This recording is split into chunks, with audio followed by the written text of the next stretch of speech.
Welcome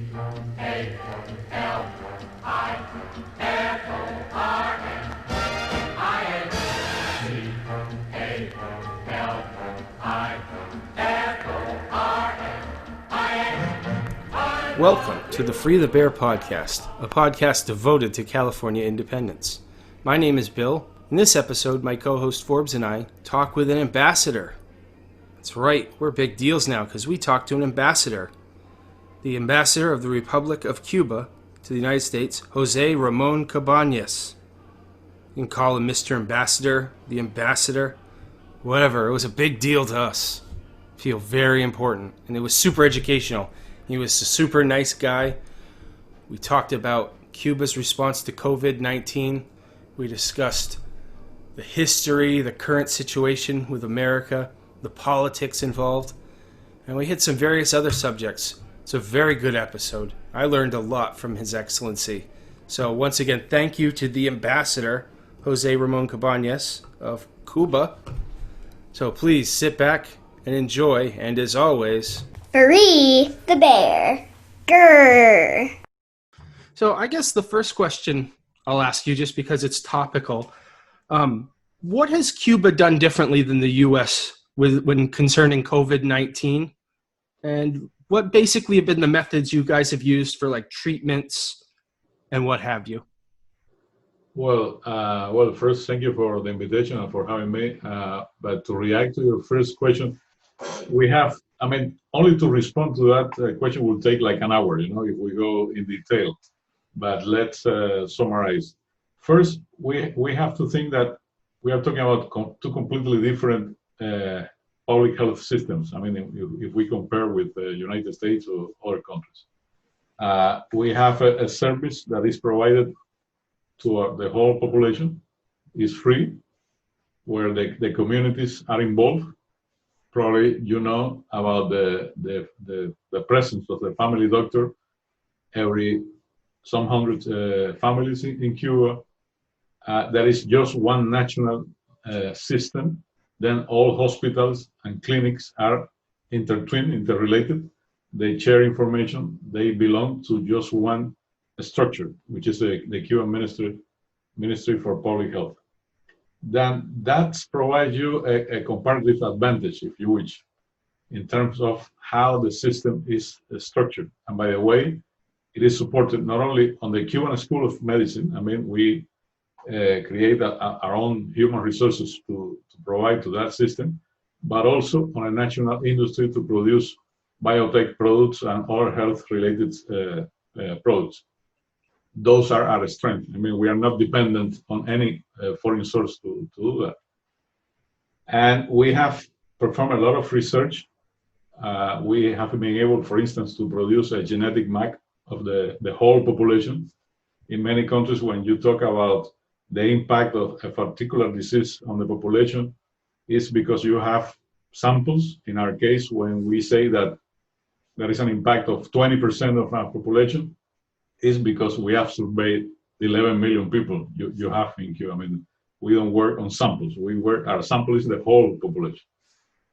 Having said that, when we got information through international multilateral organization of health like WHO, PAHO for the Western Hemisphere area, when we got information in advance about COVID-19, we started, we took it for sure, for seriously. And we started to do some research. We got information directly from the Chinese experts and authorities. And we created a national commission because we understood this could have a severe impact if you're not ready to fight it, to face the pandemic. We created a national commission in January this year, well before we have the first case in Cuba. We created an ad hoc group led by our president and prime minister on the subject. They had the chance to review and visit all authorities in our 15 provinces, to talk with the scientists, to meet people in medical institutions. Then when we got the first case, we were ready. We had collected a lot of information internationally and regionally. And again, we had the possibility to react because at that moment we were not creating something new. I mean, we were relying on the system that is in place in Cuba to fight any other disease, from cancer to heart diseases and brain diseases. And as you know, we have provided cooperation to several countries for many years in different continents. Then we have expertise on how to face this kind of situations, from climate change, I mean, hurricanes and seawater level up to, you name it. And on tropical diseases, we have helped people in Asia and Africa. Then our physicians are basically trained to face these abnormal situations like COVID is, for sure. How is it right now in Cuba? Because, like, you can look around the United States and there's, increasing COVID cases all over. We've had shutdown of, like, parts of our cities. Again, daily life has been disrupted. The economy is, tanking pretty horrendously. It looks like we're going down the barrel of, like, Great Depression 2.0. How is Cuba dealing with this right now? Are you guys coming out of this, or have you guys had shutdowns as well and lockdowns? Well, let me add to the first question, and it's probably related to this second question, that we have been performing and facing the COVID following just one protocol. And this is very, very important, because first, this is a disease where you have a lot of asymptomatic cases. And in most countries, when you check the figures of cases and people passing away, that information is limited, because you have hospitals simply reacting to people visiting them. In our case, it's the other way around. I mean, we are not waiting at the hospitals for the people to get in sick, but the clinics and the system goes after those cases that are asymptomatic. Then from very early, anyone with symptoms that we felt were close or similar to those of COVID, we had a test for them, and then we kind of prevent. We are not surprised by the amount of cases coming to us, and it is very important in that protocol that you provide some medicine to people who are not sick yet, simply to enhance the immune system. Very old, I mean, elderly people, young people. If you prepare them to face the disease, the body, the human system will be in a better shape to face the disease. And how you follow that protocol with positive cases and with people who are in critical condition. We have had the chance to use some products that we have developed them in Cuba. And if you compare our lethality rate with mortality rate with other countries, is lower. Precisely because we were prevented, we were in advance, and we helped those who were not still developing the disease. Having said that, we had, starting mid-March, we have had cases in most of our provinces, all of them in the island, different numbers, of course.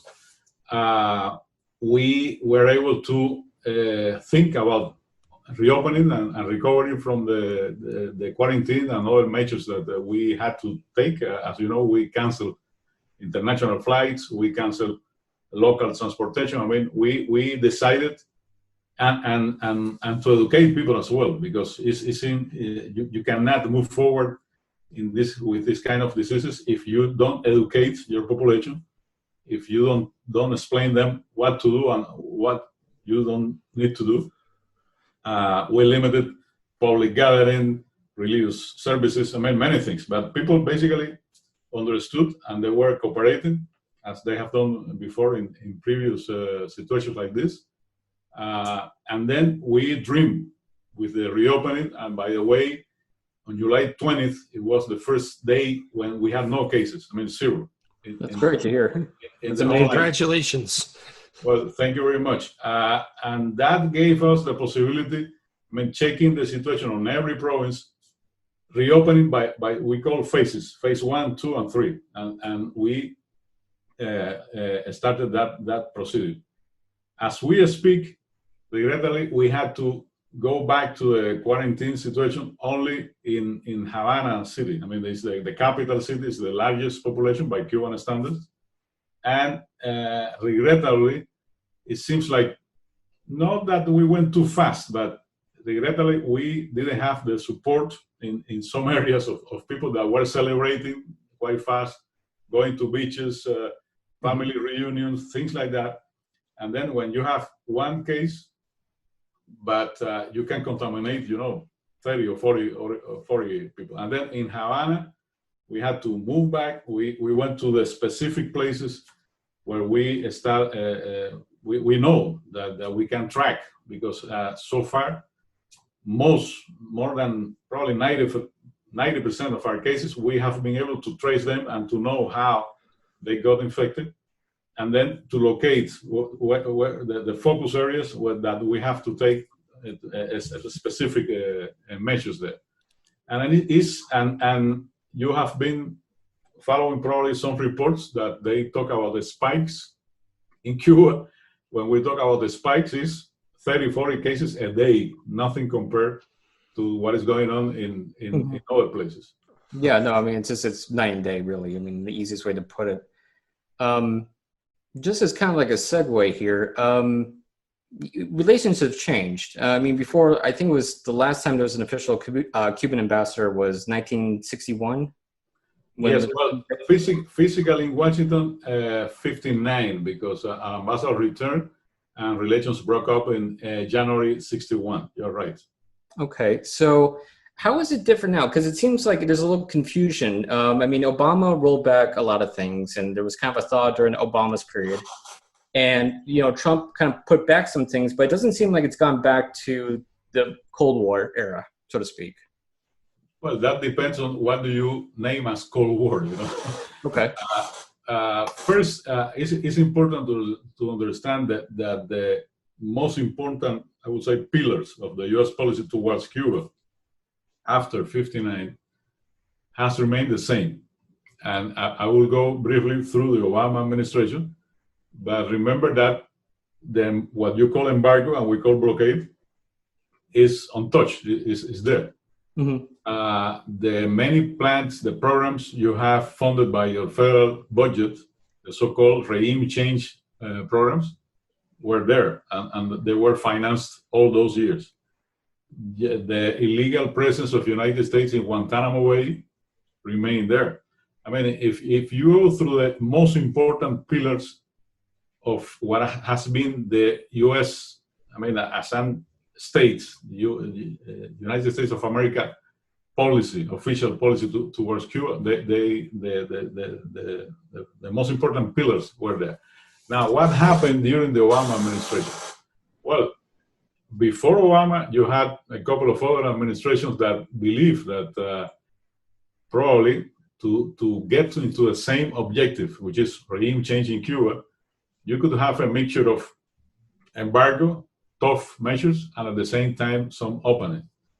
I think that President Obama and many other officials under his administration, they were openly saying that why do we have to try the same that has failed for so many years? Let's try something different. And then he introduced some changes. We had the opportunity to discuss some of our differences. He provided a lot of room to negotiations. And from the very beginning, we initiated the dialogue in which respect and reciprocity was always present. And I think that's it's a cornerstone for any process if you want a rapprochement or a kind of normalization.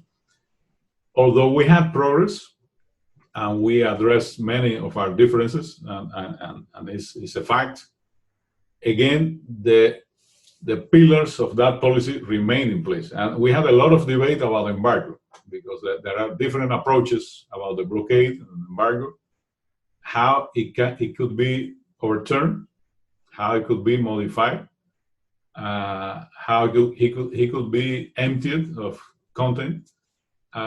Many people believe that only through an action in Congress it could be changed.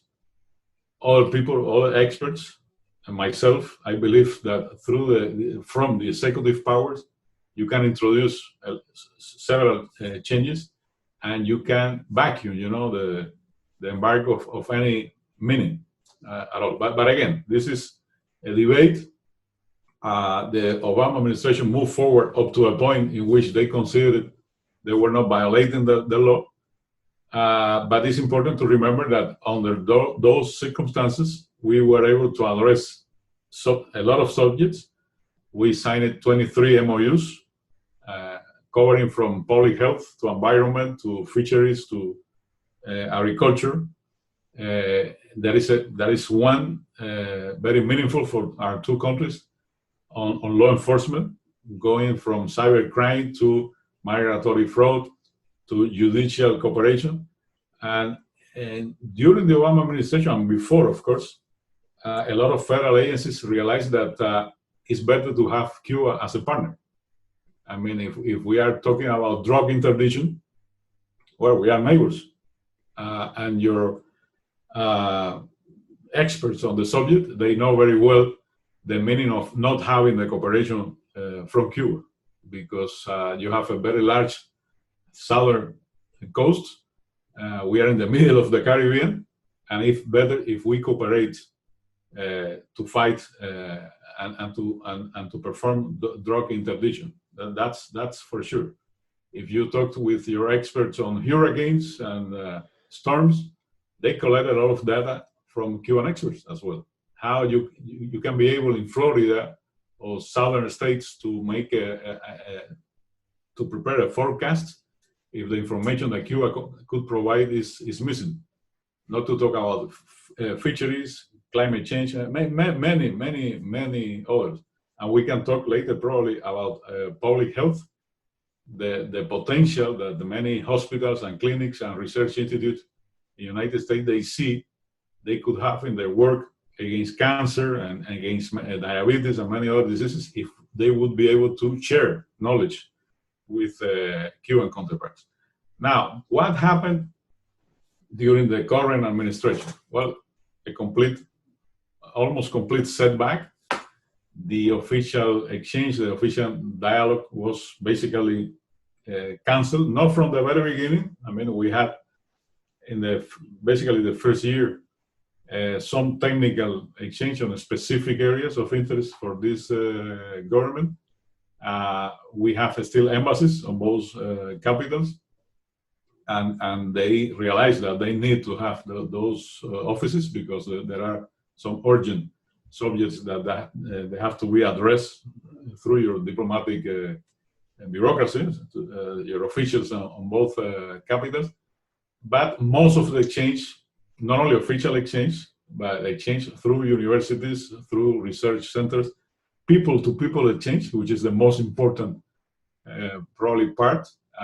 Remember that for the last 3 years, I mean, or the first 3 years of this administration, 2017, 18, and 19, we welcome 1 million people living in the United States. Half of them Americans, and the other half Cuban Americans. I'm talking on rough figures. That's meaningful. I mean, coming from almost no exchange of people visiting on both sides, suddenly you have 1 million Americans or Cuban Americans resident in the United States visiting the island. That provides a lot of exchange, not to mention cultural exchange and many other areas that benefited from that. Most of it is limited now. You have not only because of COVID, but before the pandemic, the amount of travel to Cuba was reduced. Now Cuba is portrayed again as an enemy. The cost of the argument for any major failure of the United States in foreign policy in the Western Hemisphere. And as I said before, official exchange is almost zero these days. Why is it that this embargo is still going on, do you think, according to American politics? Like, well, why exactly is this being continued, in your opinion? Do you think this is because of basically our own electoral politics? I mean, Florida is a swing state. There's a right-wing community in Florida that wishes to keep the kind of status quo of relations between Cuba and the United States? Or is there something else that maybe we're not familiar with? Look, if we go to the origin of the so-called embargo, And in Cuba, we call it the blockade because embargo is just a commercial decision taken on bilateral terms. This is broader than that. I mean, you have a set of measures that affect Cuban life all over, and it applies also outside the United States. But if you go to the origin, I mean, the presidential proclamation 3447 signed by President Kennedy at the time, if you read the first sentences, the embargo was imposed because of the kind of relationship that Cuba had at the time with the former Soviet Union and China. Well, the Soviet Union doesn't exist anymore. And China, although we know the differences you have these days, but it's a major economic partner of the United States, no doubt about that. Mm-hmm. Then why? And the reason is, again, what you have in place is a state policy towards Cuba, and no matter who is in power, the Republican or Democratic president. And the political class in the United States considers so far that blockade is important in terms of regime change in Cuba. I mean, American politicians, they don't hide the wish that probably at some point in Cuba there is a different system, a different political system, a different structure in government. Your representatives talk about political parties. I mean, think changes that they would like to be introduced in Cuba, a different way of guide and manage our economy. The point is, we Cubans decided how to do it many years ago. But the bottom line is that, again, the political class feels that embargo is still a tool of pressure. You see from time to time headlines say, well, now it happened before. It happened when the so-called socialist countries disappeared.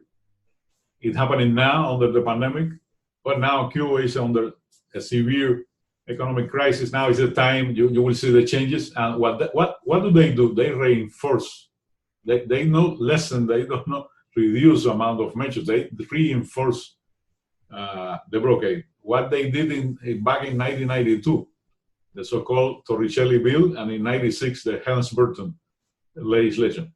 I mean, at the time when you had a country that lost 85% of the trade, when our gross national product was reduced dramatically in 1 year, instead of going to help the local population to assist, what it happened is that the embargo, the blockade measures were reinforced. And then you have like cycles in our history in which I would refer as a political class, major political organizations in the United States, they consider now is the time to squeeze further Cuba, and then probably they will change. It's kind of like always a cycle, basically, right? Of this kind of backlash. Basically that. Since the year 1980, with Ronald Reagan, then you had the new argument about Cuban-American votes in Florida, the meaning, swing state, whatever. But what do you have an embargo or a blockade, and why is it still there? They have more profound reasons and roots. Again, let's go back to 1962 when it was imposed. Well, you have the same logic these days. Cuba is a socialist country. It's something different from what we would have. I mean, the United States would like to have in the Western Hemisphere. We have to introduce changes in that society. First, we were considered like a base of foreign forces, socialism, whatever. If we are in such a bad shape, leave us alone. I mean, you don't need anything else to impose for us to change it. I personally believe that many politicians has been for many years afraid of our experiments, have been afraid of what we have been able to accomplish by ourselves. I don't think that these days you can say that Cuba is resilient because of someone else is helping. I mean, we have been basically with the solidarity from several countries and some kind of support, but basically doing this by ourselves. And we are very proud, of course, of what we have accomplished. A good question would be, which other country would have been able to support that kind of pressure from the United States, which is no doubt the economic superpower in this world, being so close with such a large community of nationals living in that country. And remember that against Cuba, almost anything and everything on a list has been used. I mean, from the military force in Bay of Pigs, the economic, financial blockade. You haven't had that decision taken against any other country for 60 years. When you talk about embargo, when you talk about taxes, whatever, those are sanctions that you impose for 2 years. I mean, a period of time. But what you have decided, I mean, not your authorities, your government against Cuba has been in place for 60 years, my friend. Let's think about any other country, a large or small country, supporting that kind of pressure. The large amount of money that has invested in your federal budget in regime change programs, in creating fake news, and I will use that name because it's very popular these days, but fake news about Cuba. It has been a comprehensive policy in order to change the status quo in Cuba, and it has changed. We have to say that.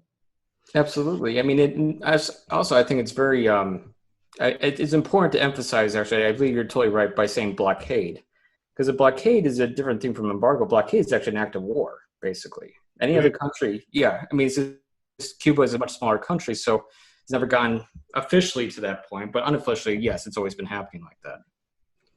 Well, you know what's funny? We're talking about the relationship. There is a difference between the U.S. government and the U.S. people. For one, like my little background, I used to work in professional boxing, and Cuba is like the epicenter of boxing.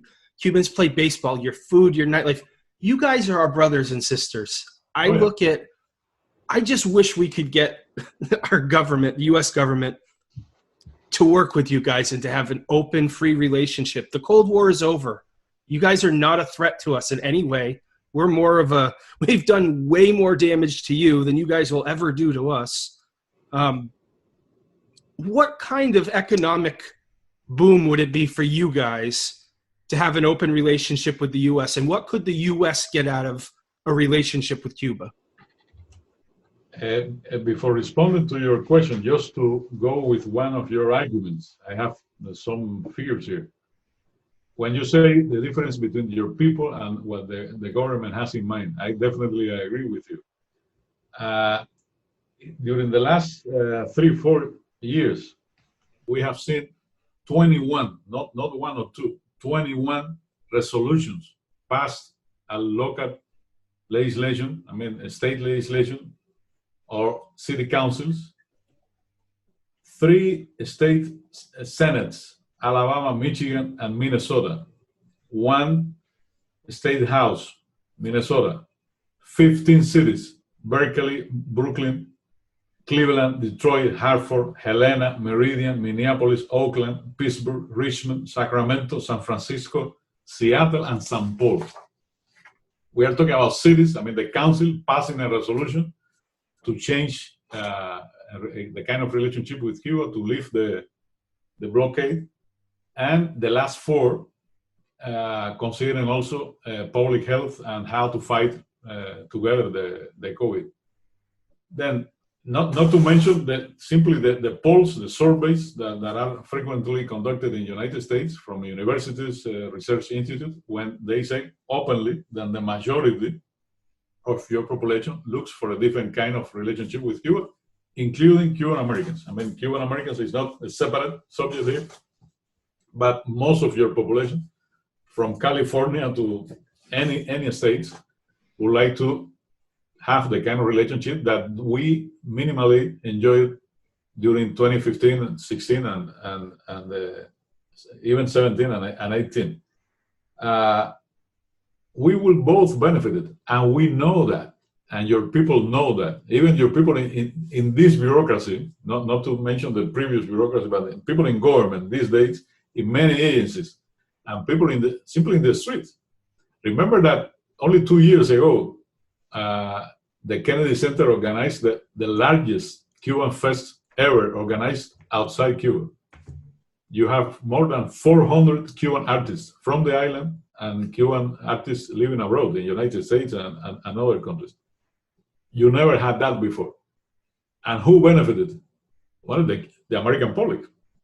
You had 100,000 people attending those presentations in Washington, D.C.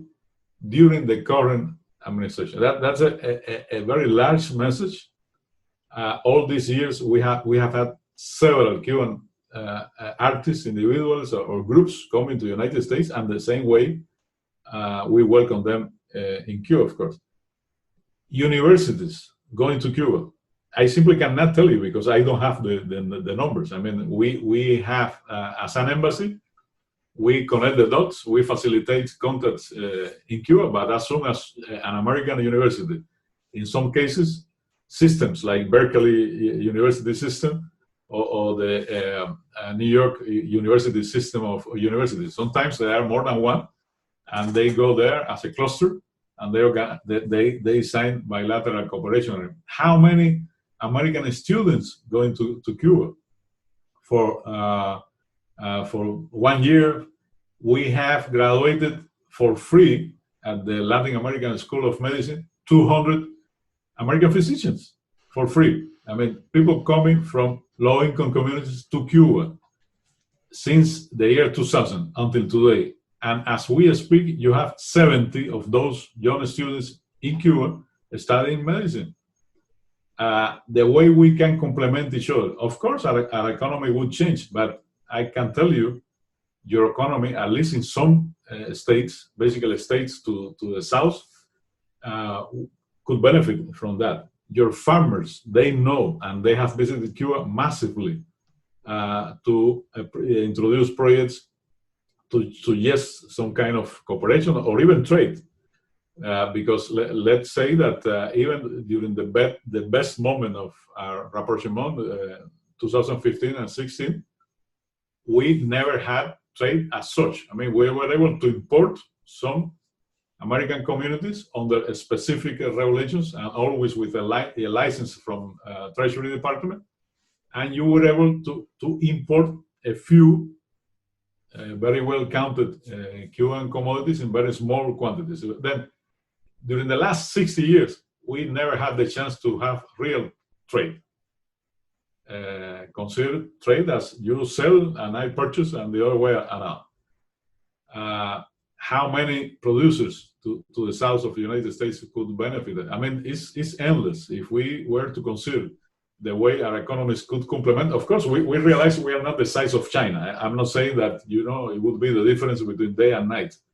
But no doubt, the benefit will not only be on both sides, but for the region as well. Do you know how much the Caribbean islands benefit of a good relationship between Cuba and the United States? Not only in tourism, in several areas like energy, clean energy, climate change resilience, again, health, tropical diseases. Small island states in the Caribbean, they have a problem, and they look first, of course, to Cuba, and they look to the United States, and the closest neighbors. How much they would benefit of a positive relationship between Cuba and the United States, not to mention Latin America and many other countries as well. It sounds like it's kind of that because we're doing this right now with this blockade, we're also not sharing information about climate change and how to combat it. I mean, Cuba, I believe, is the only country besides perhaps Costa Rica that has a carbon neutral footprint, something like that. Where it's like, again, like Cuba's like, again, kind of ahead of the curve when it comes to combating climate change. And like you said, you share, clean energy to other parts of the Caribbean. I mean, that's something that could be, again, implemented all across the world, but of course, everything's going to be hamstrung because of what's happening. Yes, you are right. Well, we had the benefit. Well, first, in Cuba, we don't have a debate about climate change. I mean, we all believe that it's a climate change. We have a consensus. The information and the data is there. It's difficult to reject the idea that if there is or not. And if you were living in the Caribbean and you had any doubts, well, simply wait for the next hurricane and you will see how the climate is changing. Then we don't have that debate. What we had was an opportunity to discuss nationally, experts, authorities, the population always involved, of course. And we were able to create, and by the way, we have a ministry just devoted for environment, technology, and science. Everything is integrated there. And a few years ago, we had the possibility to structure something that we call Task Life, Tarea Vida in Spanish, which is a national program when you have everyone on board and every project for development in Cuba is integrated to that. What does it mean? Well, that means that the way you educate people about resilience, you train people from the scholars, I mean, the very young people in the schools, up to your experts on climate change, how you train them to be resilient, facing hurricanes and other kind of disasters, how you prepare from your fisheries system up to others, and how even that program impacts even foreign investment. I mean, I can tell you, frankly, I know several cases. I know the people who have been involved in that scenario for several years.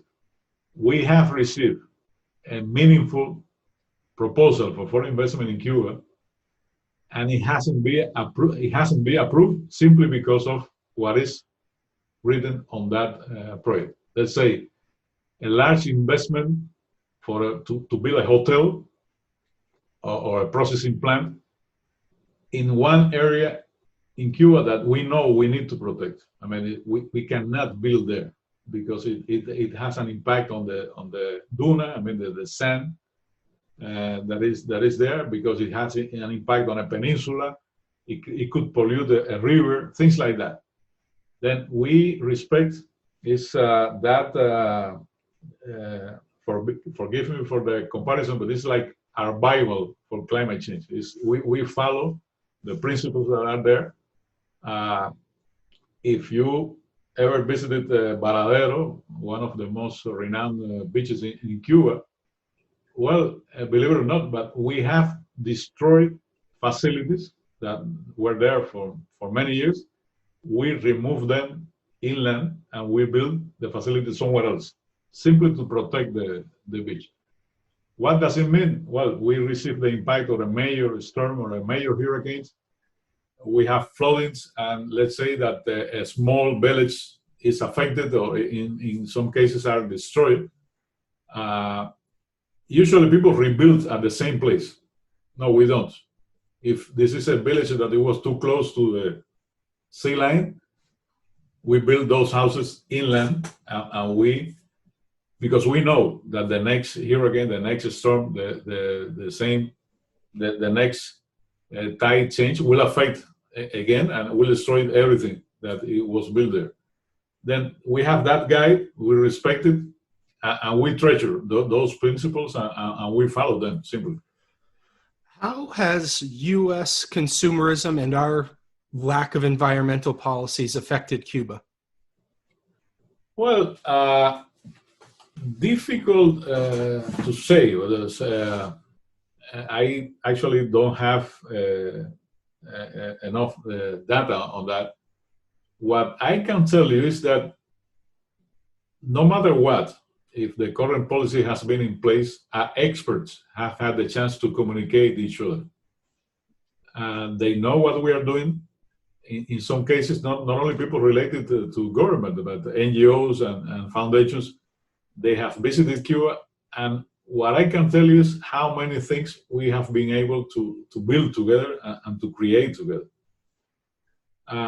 You know the impact of and how coral reef is dying in the Caribbean.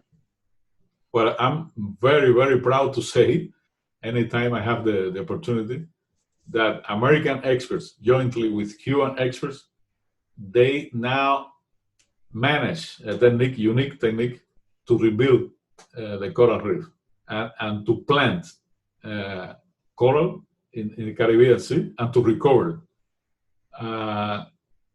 The aquarium from Florida, it has been doing that for a few years with Cuban experts. Experts from both sides, they have had the chance to perform on joint expeditions. They have registered areas in the Caribbean Sea that they were never registered before, and even to discover new species. What I can tell you more is how we could do on that field if we had the opportunity to work together and to do research together. We probably, your question goes after things like an accident in that area. And by the way, among those 23 MOUs, we signed it under the Obama administration. That is one very meaningful even for Florida, but basically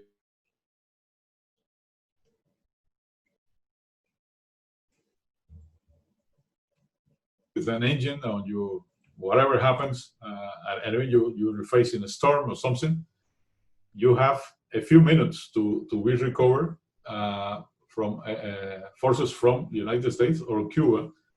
And when you get lost in the Florida Strait, you're not a Republican or a Democrat or a socialist. You are a human being that needs help, as we have done in many cases, simply by acting together.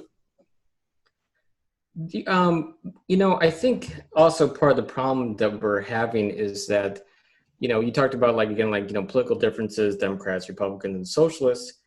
United States, really has had a pretty good propaganda campaign against Cuba. What do you think is one of the easiest myth about Cuba that can be easily disproven, but for some reason never really gets brought up in American political discourse? Well, they have had, your media for years, not all your media, but at least I would say the corporate media, the largest newspapers and networks, they have described us in different ways, simply to make an argument on why that government needs to change, why the society in Cuba needs to be structured in a different way. And probably in most cases, they describe Cuba as just, it's a place where one person or one president decides everything. They have no debates. You have, one political party, which means that there are no different options about anything. Well, let's remember that one of the most important meanings of the Cuban Revolution is that they taught us how to think. In Cuba, you have 11 million people that most of them, 99%, are well educated. They got access to a good education. And we are educated on thinking. It's not about simply taking something that someone else, any source, any person, or probably the media is providing me, and I take that automatically without reacting to that. We Cubans, by nature, we have a mindset which is, how do I transform something? You bring a toy to a Cuban kid, and instead of playing with a toy, a little car or something, the child will open, screw the car to see how it works, and probably to produce something better to that. That's our mindset. But if you're on top of that, people who are quite resilient and creative, at the same time is educated, then you provide the capacity on how to think and how to be involved in the political process.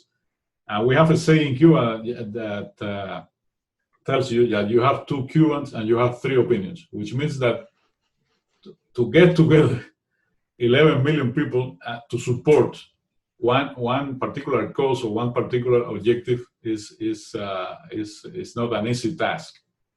But we are described as a very monolithic place in terms of you have one command and everyone follows. And I can tell you, it is not that way. First, we recognize the importance of unity in our history. Times where we were divided, we were defeated. It's as simple as that.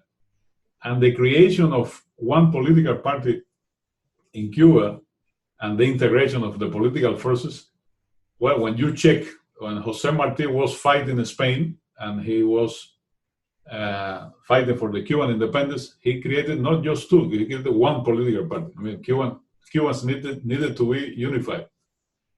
Before the Cuban Revolution, when you have the Fulgencio Batista dictatorship that usually is not mentioned in the American media when they talk about Cuba, but the Cuban people created just one party, not two, created one Cuban party, which was the Orthodox Party. And following that party, and you had a few small parties, but serving to the same purpose. But the People's Party was the Orthodox Party. And they were fighting Batista through that, with that instrument. And when we had the Cuban Revolution, you had different groupings and political parties that they were finally integrated. What does it tell you? At least in our case, we learn how to decide through consensus. And we learn not to decide based on majorities, squeezing minorities. If you win a vote, then you go after. No, it's important by our scale, I would say. It's important to have everyone on board. Could you imagine in a country of 11 million people to have, I don't know how many parties following different platforms? We have a fundamental aim to develop our country to be free, sovereign, and to be respected. And we have a consensus, and I will not tell you the whole population, but I can tell you firmly the large majority, very large majority of our population shares that view of that we can live as an independent country, that we can decide on our own issues, and that we don't need any decisive influence from any foreign country, being United States or anyone else. Now, Mr. Ambassador, you can't say this, but I can say this about the American education system and Americans in general. We are losing our collective minds when it comes to education. I will tell you, if you asked 80% of the Americans what they know about Cuba, it would be from the movie Godfather 2 and Scarface. And that's a sad truth. With the Donald Trump, with our COVID cases where people are not wearing masks, where we're anti-science, where America has really lost its way. What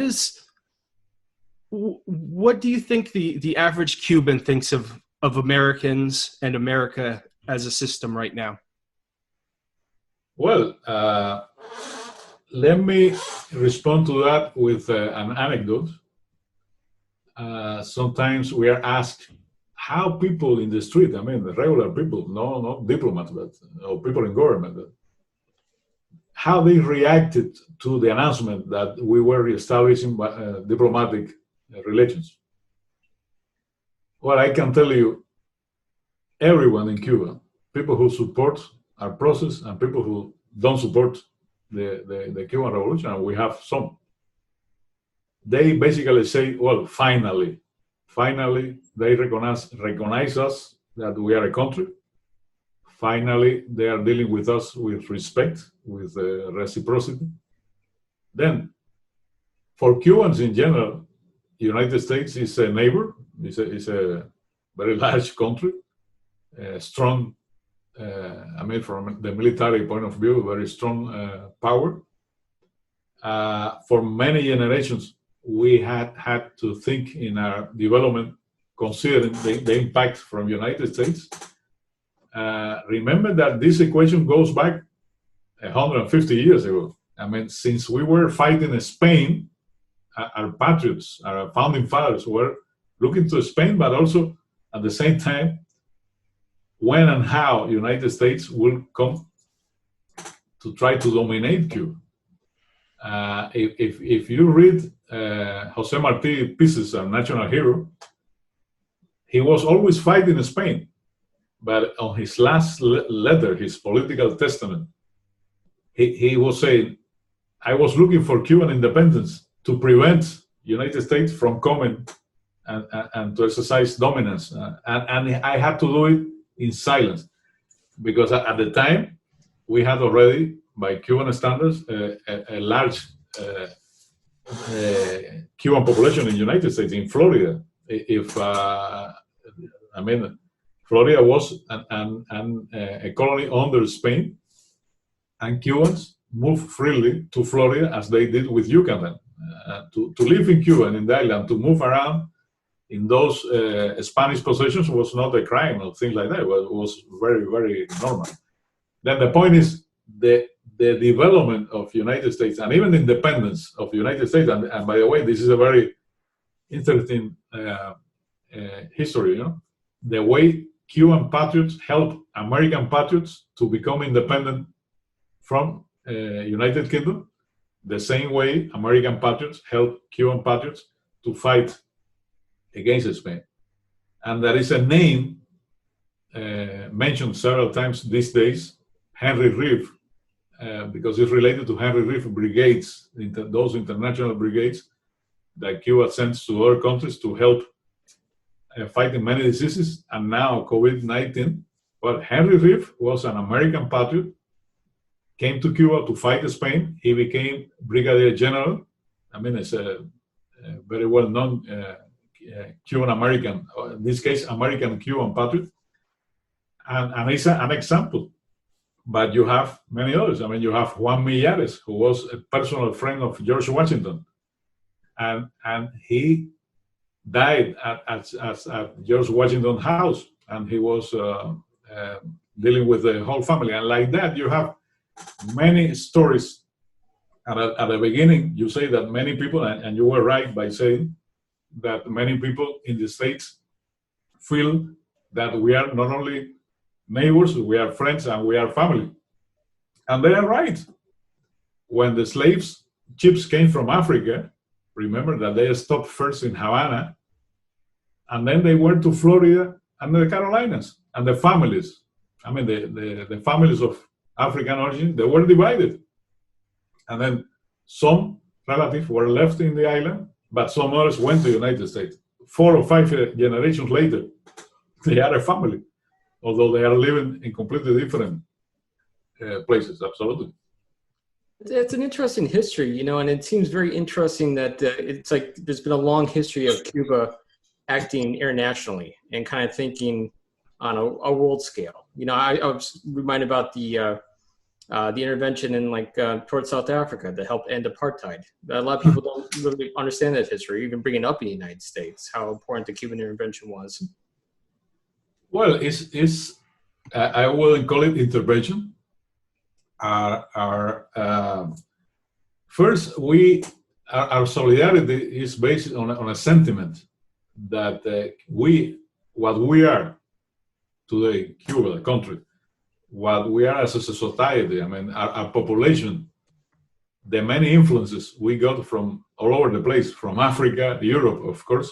Regrettably, almost all our original population was killed, was eradicated from the island. But then we had influence even from Japan, I mean, from very remote places. And we grew as a nation with all those influences, also from the United States. Then our sentiment is that we have to give back. And no doubt, a very important root is from Africa. Then from very early after the Cuban Revolution, we were in contact with political forces in Africa, and we say, how do we help them? Same thing happened in the Caribbean, with the Caribbean island. And we our larger probably involvement in Africa was in Angola, but not only in Angola. From the military point of view, we help Ethiopia and other countries to fight in their fight for their sovereignty.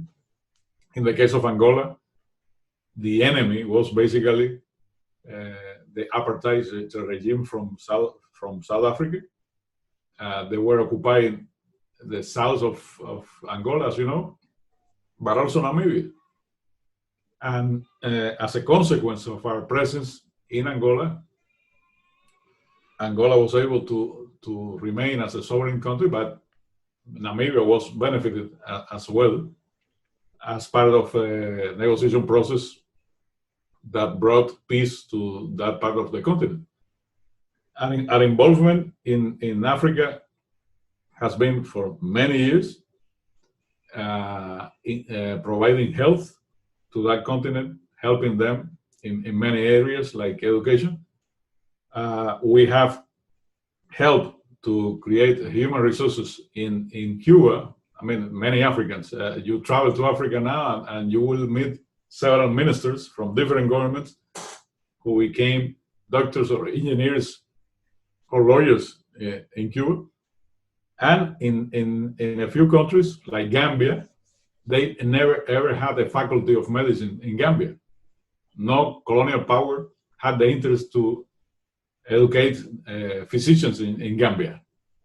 Well, we created the faculty of medicine in Gambia, and Gambia in the last few years have been able to graduate the first local physicians. It's as simple as that. It is not a crime, of course, and Africans are very grateful, I would say, of the solidarity that has been provided from Cuba.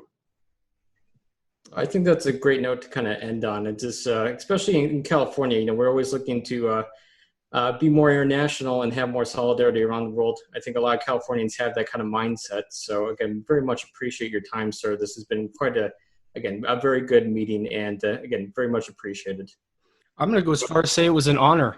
I'm going to tell everyone I know that I got to talk to you, and I will definitely go back to my high school reunion now, the man to beat, being the most successful. So 1,000 thank yous. Thank you very much. Thank you for your time. And if you think and your audience considers that it was useful, we can have a second chance. Absolutely. Yeah, that'd be great. You're the neighbor I want to be friends with so much. For some, like I said, I'm a chess player. You're the country of Jose Raul Capablanca. So I am. Yeah. Oh yeah. I want to one day take my kids to Cuba and spend a week and just have a blast. And be our guest. You remain assured that from our side, and I can tell you not only on behalf of my own government, but my people in Cuba. We firmly bet that the future relationship between Cuba and the United States can be different, that we can go back to where we left it before.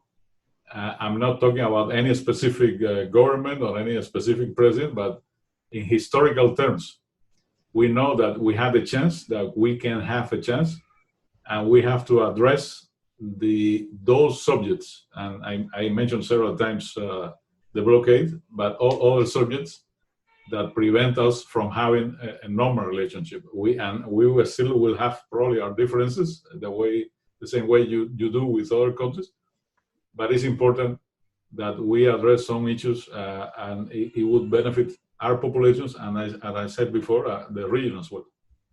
thank you so much. Well, there you have it.